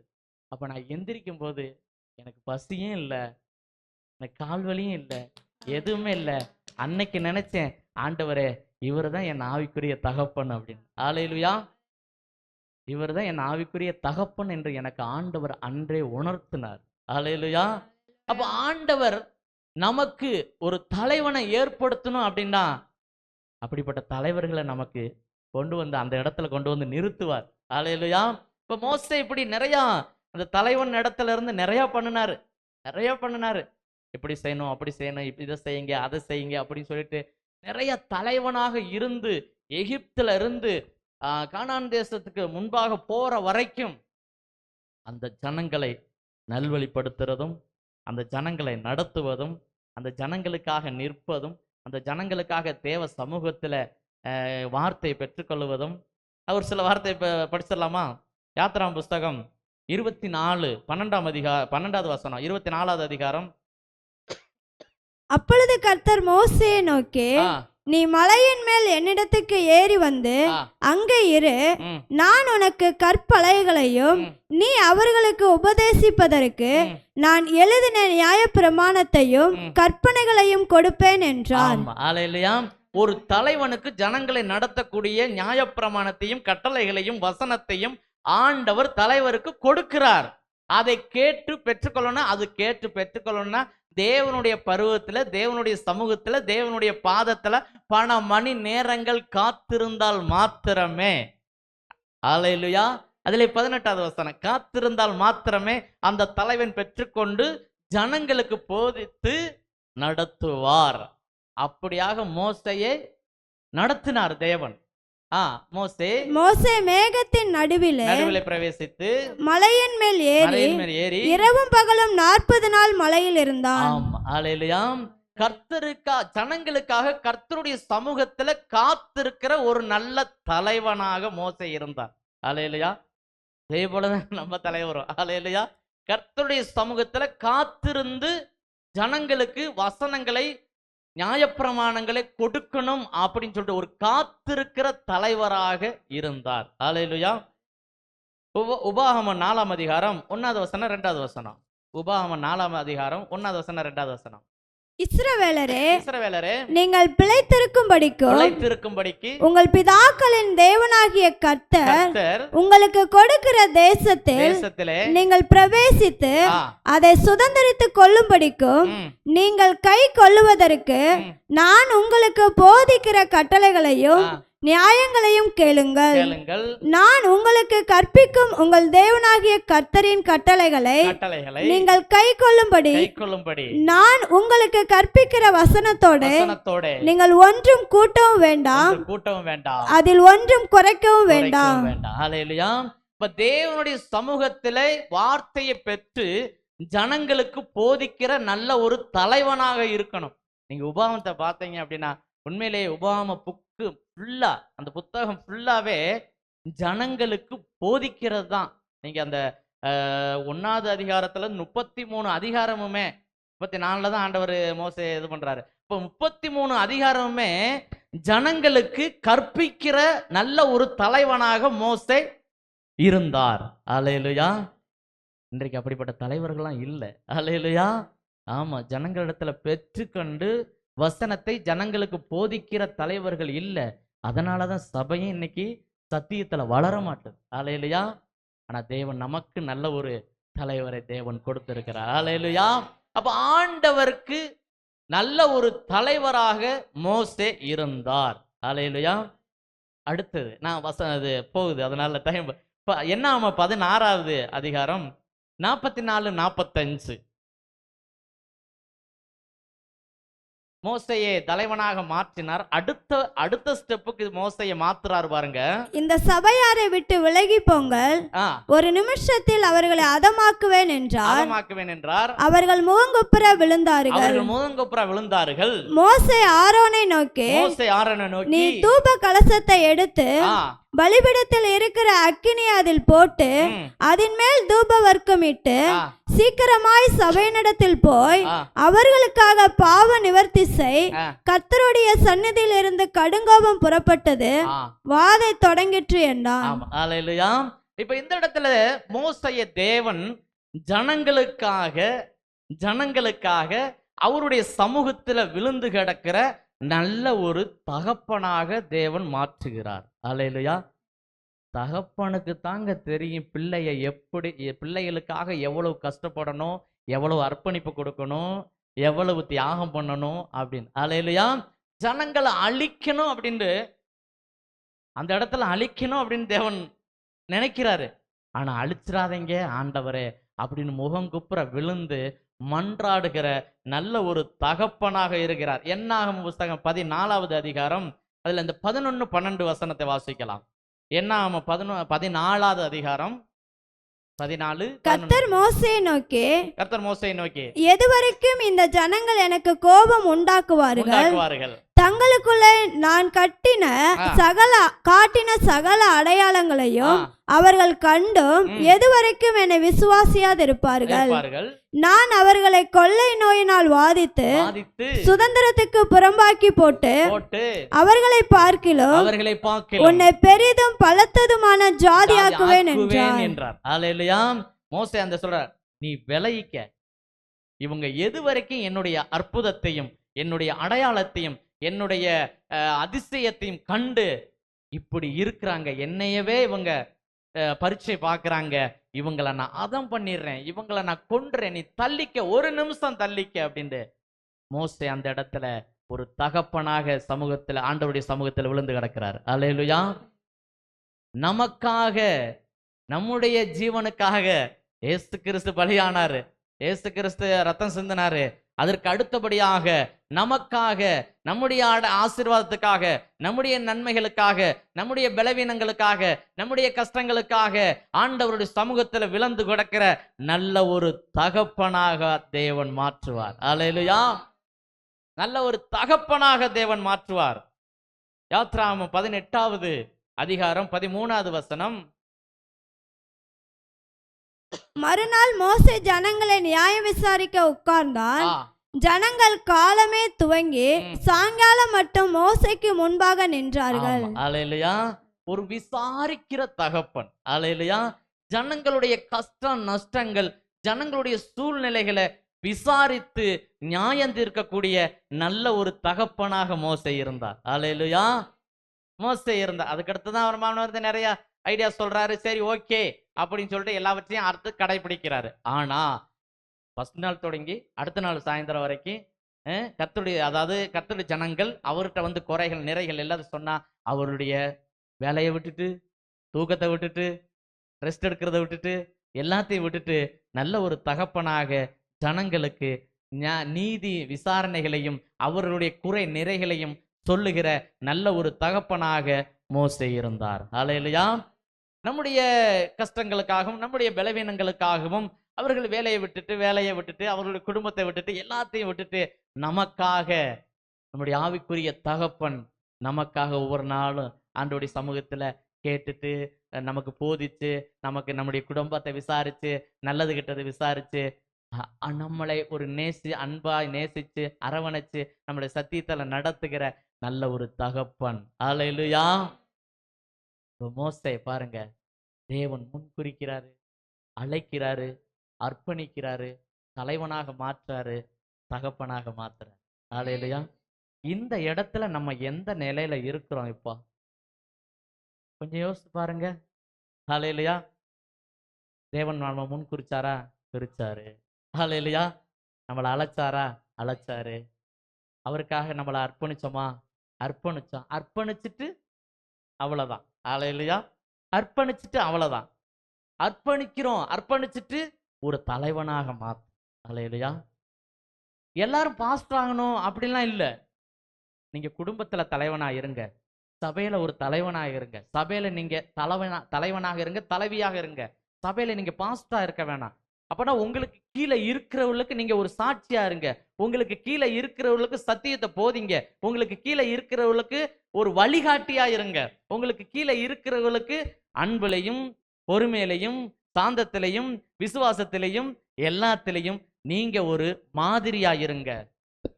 ஒரு மாதிரியா இருக்கக்கூடாது. ஹல்லேலூயா. ஆமா, ஹல்லேலூயா. சபையில நீங்க மாதிரியா இருங்க. இதுக்கு பாஸ்டர் ஆகணும் அப்படிலாம் தேவையில்லை. ஹல்லேலூயா. நீங்க உங்களுக்கு கீழே இருக்கிறவங்களுக்கு நீங்க சாட்சியாய் வாழணும். அப்படி வாழ்ந்தா கண்டிப்பா தேவன் நம்மளை தலைவனாக மாத்துவார், தகப்பனாக மாத்துவார். இந்த தகப்பன் ஸ்டேஜ் வரை நம்ம போகணுங்க. ஹல்லேலூயா.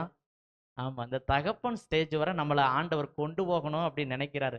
அப்படி கொண்டு போகும்போது ஆண்டவர் சொல்றாரு, என் வீட்டில் எங்கும் உண்மை இல்லவன். ஹல்லேலூயா. உபாகமத்தின் புஸ்தகம் 3ஆம் அதிகாரம் 28வது வசனம். உபாகமம் 3:28.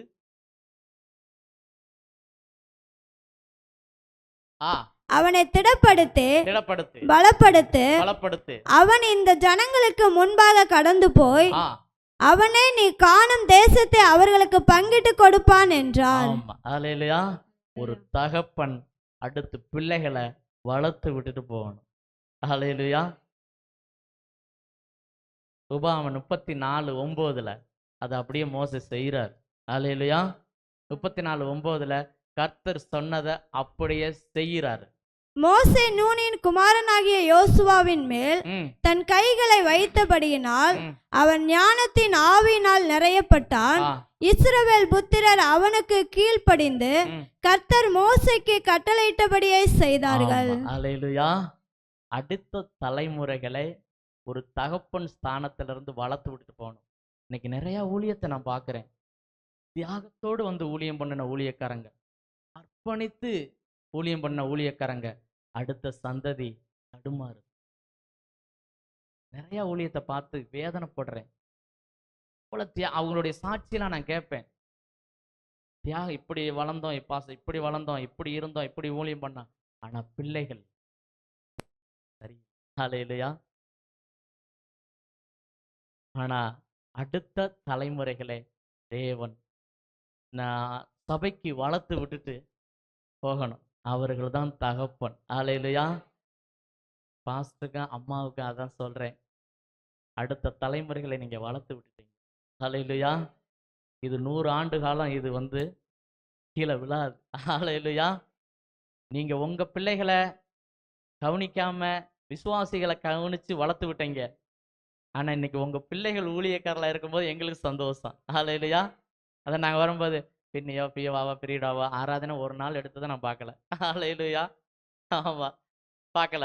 ஆனா எங்களை அடுத்த வாரம் வந்து ஆராதனை எடுங்க அப்படின்னு சொல்லி பாட்டு பாட தர உடனே ஜெபம் பண்ணுங்க, பைபிள் வாசிங்க அப்படின்னு.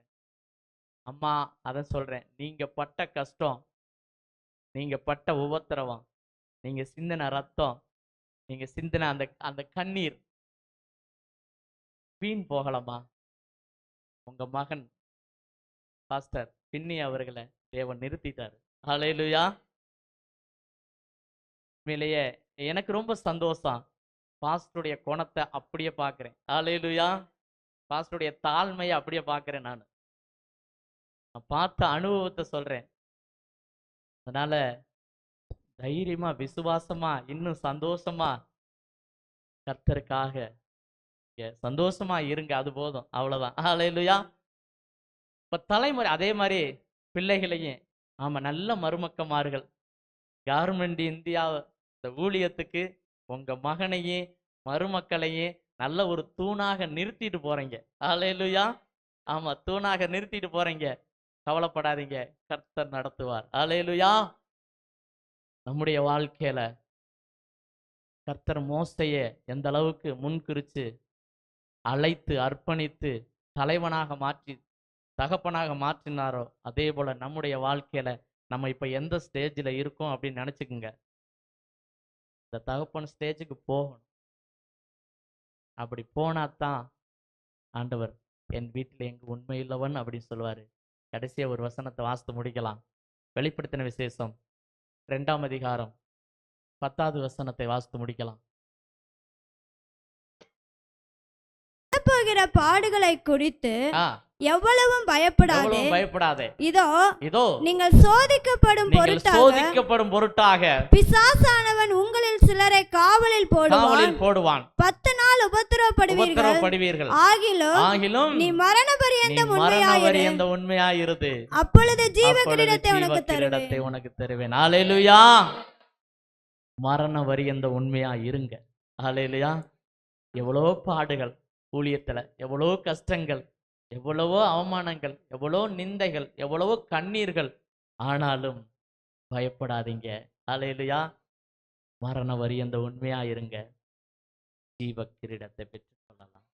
ஹல்லேலூயா. கண்களை மூடி ஜெபிப்போம்.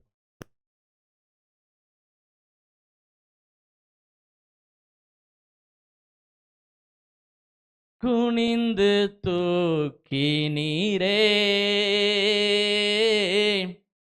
பெரியவனாக்கி நீரே உமது காருண்யத்தால் குனிந்து தூக்கி நீரே குனிந்து தூக்கி நீரே பெரியவனாக்கி நீரே உமது காருண்யத்தால் குனிந்து தூக்கி நீரே நான் நம்பும் கேடகம் விடுவிக்கும் தெய்வம் நீர்தானையா.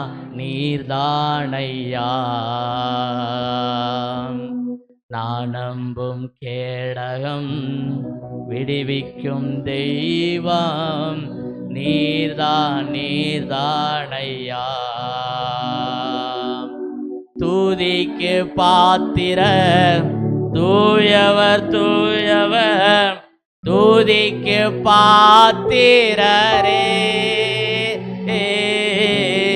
தூயவர் தூயவர் துதிக்கு பாத்திரர் ஆறுதல் நீர்தானையா. தூயவர் தூயவரே